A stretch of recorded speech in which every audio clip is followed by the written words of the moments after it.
Hi friends! Ito na pala yung part 1, day 1 namin dito sa Disneyland. Tara, samahan nyo kami. Nako, sobrang daming nangyari. Day 1 pa nga lang, sobrang sakit na agad ng mga paa ko. At syempre, unahin natin kung paano nga tayo nakapunta doon sa Disneyland. Mula nga doon sa pinagstayan namin, malapit lang naman yon sa train station. Bale, 3 beses kami sumakay ng tren bago kami makarating dito sa Disneyland. Halos 1 hour din yung naging biyahe namin from Chungking Mansion to Disneyland Resort. Parating nga kami dito ay halos 10:30 na. At tingnan nyo naman, talaga namang sobrang daming tao. Nagpicture nga kami lang dyan sa may pinakauna, then bigla na lang nag-approach ito si ate at gusto daw pala magpa-picture kay Pau Pau. Hindi ko nga agad siya nagigets kasi akala ko gusto niyang picturean kami. Gamit ko kasi ay tripod kaya akala ko nagmamagandang loob na pipicturean kaming mag-anak. Let's go, guys!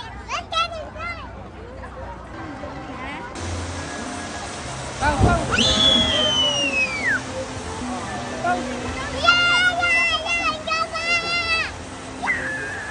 Diba, sa unahan pa lang sobrang saya na ng bata. Pwede pa lang hindi na ito ipasok sa loob, charot. Bali, yung ticket pala namin dito sa Disneyland ay kinuha namin sa Klook. Kinuha pala namin ay 2-day ticket pass. Kaming adult ay 6,789. Kay Pau Pau naman ay 5,166 ang kuha namin sa ticket. At 2 araw na ngayon dahil alam kong hindi kakayanin ng 1 araw lang itong Disneyland. Pagkapasok nga namin ay dumiretso nga muna kami dito sa kainan. Mahaba din yung mga pila dyan at sinamod lang naman yung pumila kaya dito muna kami ni Pau Pau pumasok sa may butik. Bago nga kami pumasok dito ay kinausap ko na muna si Pau Pau na magtitingin lang kami at hindi nga kami bibili. Nako, sobrang giginto din naman talaga ng mga presyo ng mga bilihin dito. Nausap pa nga si Pau Pau na nag-a-assist dito at tini-explain pa nga kung paano gamitin. At dahil nga wala naman kaming pera, at niyaya pa nga ito ni Pau Pau sa labas at tatanungin nga daw sa daddy niya kung pwede siyang bumili. Mabilis naman kausap ito si Pau Pau dahil sinabi nga namin na babalikan na lang at kakain nga muna kami. Kaya nga ibinalik niya at niyaya niya nga ulit itong si ate para naman magpakita daw yung kanyang waffle. Sobrang babait din naman ng mga staff dito sa Disneyland. Sobrang tagal nga nila ni Pau Pau dyan nag-usap, nahihiya na nga ako at gusto ko na nga din talagang alisin to si Pau Pau dito. At ito pala yung in-order ni Mon, kay Pau Pau waffle at sa amin naman ay yung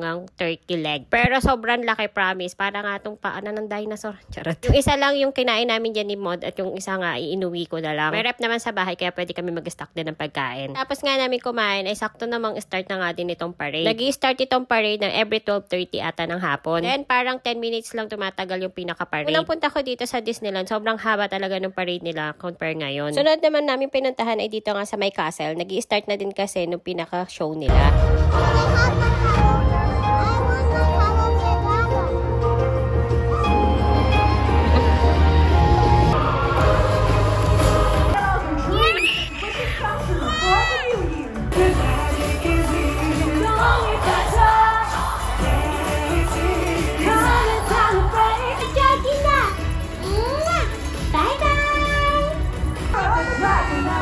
Sunod naman namin pinuntahan ay ito nga Mickey the Wondrous Book. Halos lahat dito ng attraction at saka mga show ay sobrang hahaba nga ng mga pila. Kaya sa pila pa nga lang ay talaga namang ubos na nga agad yung oras mo. At kada pila nga namin ay talaga namang padagdag na padagdag ang mga kakilala ni Pau Pau. At ayan, panoorin nyo na lang yung mga reaction ni Pau Pau. All the bare necessities, the simple bare necessities. Just like you!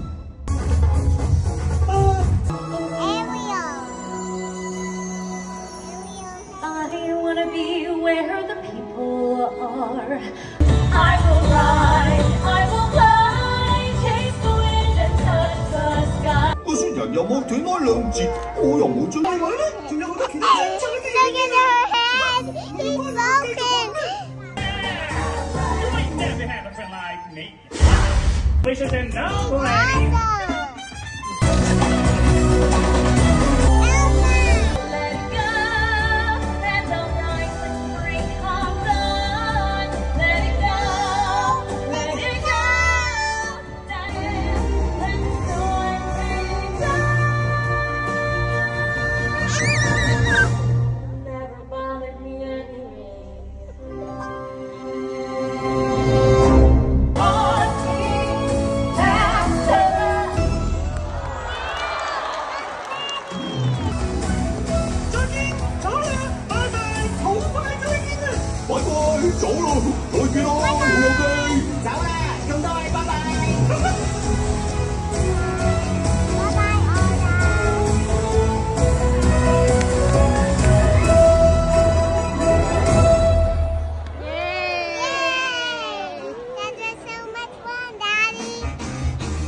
Next naman naman naming pinuntahan ay itong It's a Small World. Dito naman magbo-boat ride, tapos madadaanan yung iba't ibang kumakanta na maliliit na mga manika. Nakasuot sila ng mga traditional dress at kumakanta sila ng kanilang lengguwahe.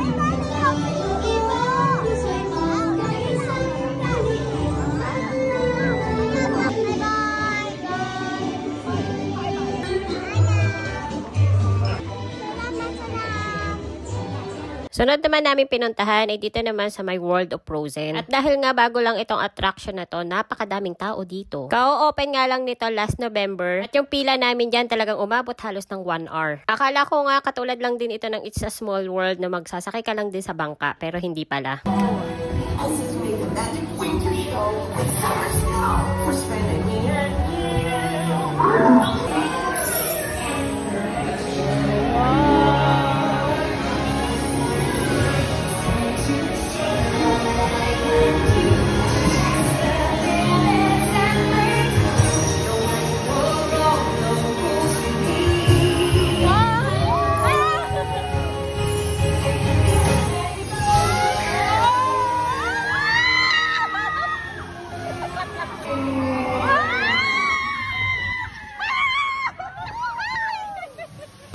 Winter's a good time to stay in and cuddle, but put me in summer and I'll be a happy snowman? Exactly! O, diba, pasensya na kayo sa bunganga ko. Talaga naman, napakalakas sumigaw. Charot. Nakita ko nga yung picture ko dyan. Grabe, tawang-tawa ako. Pinapagdasal ko nga na sana hindi kumuha yung mga kasabay ko. Talaga naman makikita nila yung bunganga ko na buka. Charot. Bago ka nga maka-exit, ay madadaanan nga lagi itong mga souvenir items. Kaya naman itong si Mod ay hila-hila na nga agad si Pau Pau. Dito naman, sa Mickey's PhilharMagic, dito nag-enjoy sobra talaga si Pau Pau. Halos lahat talaga ng mga batang kasabay namin ay sobrang iingay talaga nila at tuwan-tuwa sila.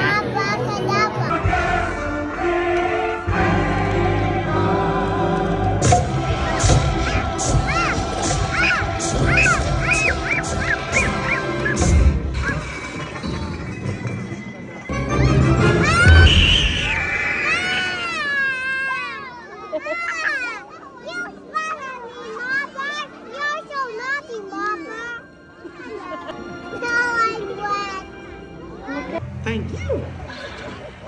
So you're real soon?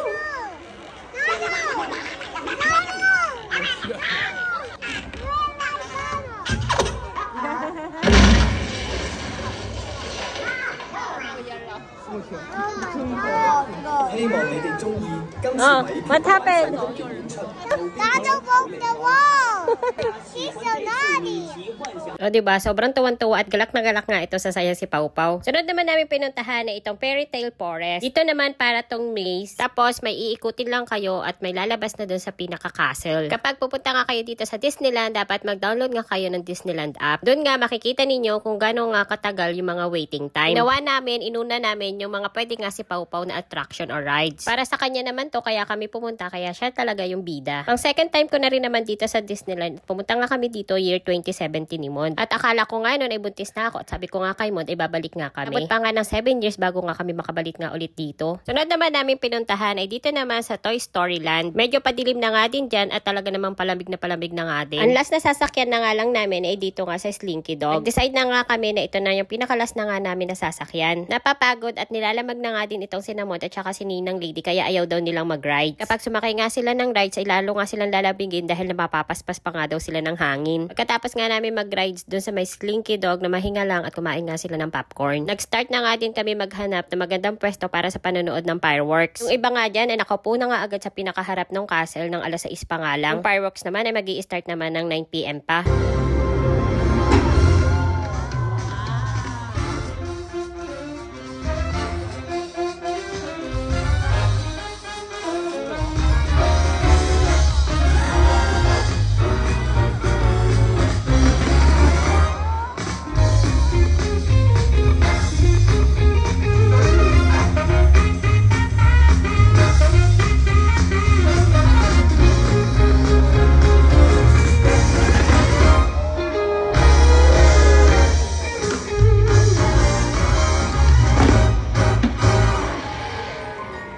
Sobrang ganda talaga nitong fireworks. Kahit 2 beses ko na nga siya nakita at napanood, iiyak pa rin talaga ako kapag napapanood ko siya. Ito pa naman, nung mag-i-start na nga yung fireworks, ay biglang naihi ito si Popo, kaya umalisin naman sa pila. Kapag umalis ka pa naman dun sa pinakapwesto mo, hindi ka na nga makakapalik dahil sa sobrang daming tao. Ayan na nga, tapos na ang isang araw namin dito sa Disneyland. At pahirapan naman bago ka nga makauwi ulit. Sobrang daming tao nito, kaya naman sabay-sabay nga kami mag-uuwian at punong-puno na naman nga ang trend. At paano friends, yun lang muna ang kwento ko today. Thank you for watching. Bye!